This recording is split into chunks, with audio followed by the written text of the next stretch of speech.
जय हिंद दोस्तों।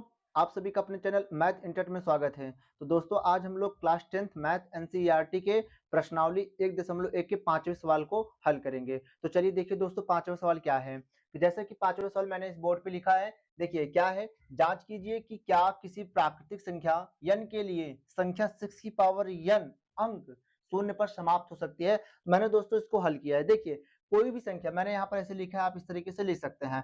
6 की पावर n के अभाज्य गुणनखंड क्या होंगे? 2 गुणे 3 की पावर n। अब इसका मतलब समझिए, अतः ऐसी कोई संख्या नहीं है जो 6 की पावर n को 0 पर समाप्त कर दे। आपको इतना लिखना है, लेकिन मैं आपको समझा देता हूँ क्यों नहीं हो रही है। जैसे अगर मैं n बराबर प्राकृतिक संख्या 1 लेता हूँ, तो 6 की पावर 1 बराबर क्या आएगा? 6 हो जाएगा। इसके बाद 6 की पावर 2 बराबर कितना होगा? 12। तो कहने का मतलब कोई भी अगर आप प्राकृतिक संख्या लेते हैं तो वह 6 की पावर शून्य नहीं होगा। बस आपको इतना इसमें बताना है। तो चलिए ठीक है दोस्तों, इसके बाद हम प्रश्न संख्या 6 को हल करते हैं। तो दोस्तों ये रहा प्रश्नावली 1.1 का छठवां सवाल। तो चलिए इस छठे सवाल को हल करते हैं।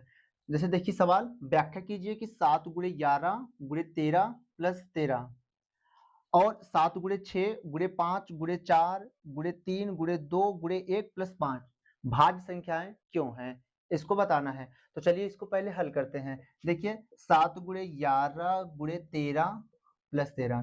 देखिए दोस्तों इसको कैसे हल करेंगे? इसमें हम 13 को कॉमन करेंगे। 13 मैंने कॉमन किया तो यहाँ पर लिखा गया 7 गुणे 11, ये तो कॉमन कर लिया गया है। अब इसके बाद प्लस इसके स्थान पे क्या बचेगा? 1। तो अब क्या होगा? 13, इसमें 11 सत्ते क्या हो जाएगा? 77, क्योंकि बोर्ड मास कहता है पहले गुणा होगा फिर उसके बाद जोड़ा जाएगा। तो 11 सत्ते 77 प्लस 1, फिर उसके बाद 13 ब्रैकेट में 77 कितना हो जाएगा? 78। यहाँ पर 13 गुणे 78, तो 13 गुणे 78 करेंगे तो दोस्तों 1014 आएगा। कितना आएगा? 1014, जो कि 1014 क्या है? यह भाज्य संख्या है। और आगे देखिए इसी तरीके से इसको हल करते हैं। 7 गुणे 6 गुणे 5 गुणे 4 गुणे 3 गुणे 2 गुणे 1 गुणे नहीं सॉरी, यहाँ पर प्लस 5। तो इसे हल करते हैं। जैसे कि इसमें देख रहे हैं एक ही संख्या दो बार रिपीट हुई, वो है 5। इसमें 5 को कॉमन कर लेंगे। इसके बाद होगा 7 गुणे 6 गुणे 4 गुणे 3 गुणे 2 गुणे 1 अब प्लस 1 ये चीज होगा, क्योंकि इसके स्थान पे कॉमन कर लिया गया, वहां पर कुछ नहीं है तो वहां पर क्या बचता है? 1 पर 1 बचेगा। तो 5, अब इसके अंदर इसको सभी को गुणा करेंगे। तो गुणा करिए, देखिए क्या आएगा इसका। इन सभी का गुणा करेंगे तो आएगा 1008 प्लस 1। आप इसको गुणा कर लीजिएगा। गुणा करेंगे तो 1008 आएगा। उसके बाद ये जो प्लस है प्लस 1 लिखा जाएगा। अब इसके आगे हल करेंगे तो 5 1008 प्लस 1 बराबर कितना हो जाएगा? 1009। 1009 अगर इसका हम गुणा करेंगे तो देखिए अगर यहाँ पर 1000 होता तो 1000 गुणे 5 कितना हो जाएगा? 5000। लेकिन 9 है, 9 पचे 45, कहने का मतलब आ जाएगा यहाँ पर 5045। तो दोस्तों 5045 ये भी एक भाज्य संख्या है और 1014 ये भी भाज्य संख्या है। इसलिए यह जो है क्या है? भाज्य संख्या है। देखिए भाज्य संख्या किसे कहते हैं?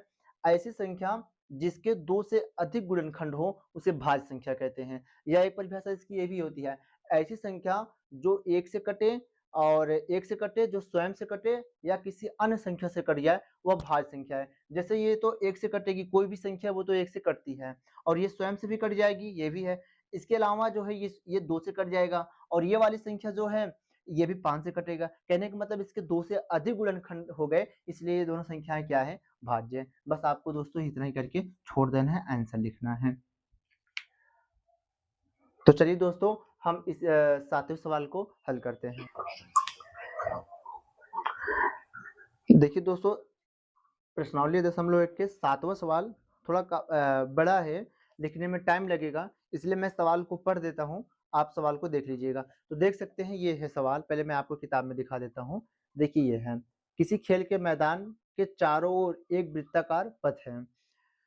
इस मैदान का एक चक्कर लगाने में सोनिया एक लड़की है जिसे 18 मिनट लगते हैं, जबकि इसी मैदान का एक चक्कर लगाने में रवि को 12 मिनट लगते हैं। मान लीजिए वे दोनों एक ही स्थान और एक ही समय पर चलना प्रारंभ करके एक ही दिशा में चलते हैं, कितने समय बाद वे पुनः प्रारंभिक स्थान पर मिलेंगे? तो एक खेल का मैदान है, जैसे कि एक खेल का मैदान है, वृत्ताकार पथ पे है। इस मैदान के एक चक्कर लगाने में सोनिया, जैसे मान लीजिए यहाँ से सोनिया दौड़ना स्टार्ट की, चलना स्टार्ट की, दौड़ना स्टार्ट की, इसका एक चक्कर यहाँ से घूमते घूमते यहाँ एक चक्कर पहुंचने में इसको कितना मिनट लग रहा है? 18 मिनट। सोनिया को एक चक्कर लगाने में 18 मिनट लगते हैं, जबकि इसी मैदान का एक चक्कर लगाने में एक रवि है, रवि नाम का लड़का है, वो भी जो है इसी स्थान से दौड़ा, यहीं से दौड़ा, और उसको इसका एक चक्कर लगाने में 12 मिनट लगे। तो आगे फिर पूछा है इसमें, दोनों एक ही स्थान पर एक ही समय पर चलना प्रारंभ करके एक ही दिशा में चलते हैं, कितने समय बाद पुनः वह प्रारंभिक स्थान पर मिलेंगे? तो मैं आपको दोस्तों बता दूं, इस तरीके के सवाल अगर कोई भी हो तो उसमें क्या करते हैं, एलसीएम निकालते हैं। तो इसमें हम 18 और 12 के क्या करेंगे, एलसीएम निकालेंगे। तो देखिए 18 और 12 का एलसीएम निकालते हैं।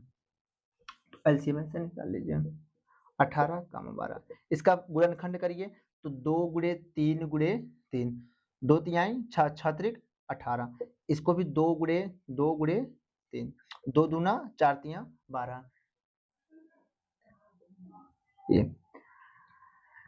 तो इसको लिखेंगे 2 गुणे फिर 3, 3 गुणे 2, मतलब ये जो दोनों में मिलते हैं संख्या उसको एक ही बार लिखते हैं और जो छूटता है उसको भी लिख लेते हैं। इसका एलसीएम कितना आया, एलसीएम बराबर 2 तिया 6, 6 त्रिक 18, 18 दूना कितना आया 36।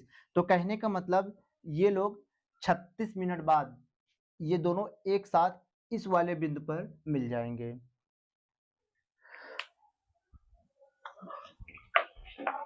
तो दोस्तों आज प्रश्नावली 1.1 का सभी सवाल हम लोग सॉल्व कर लिए हैं। तो मिलते हैं हम अगली क्लास में प्रश्नावली 1.2 के साथ।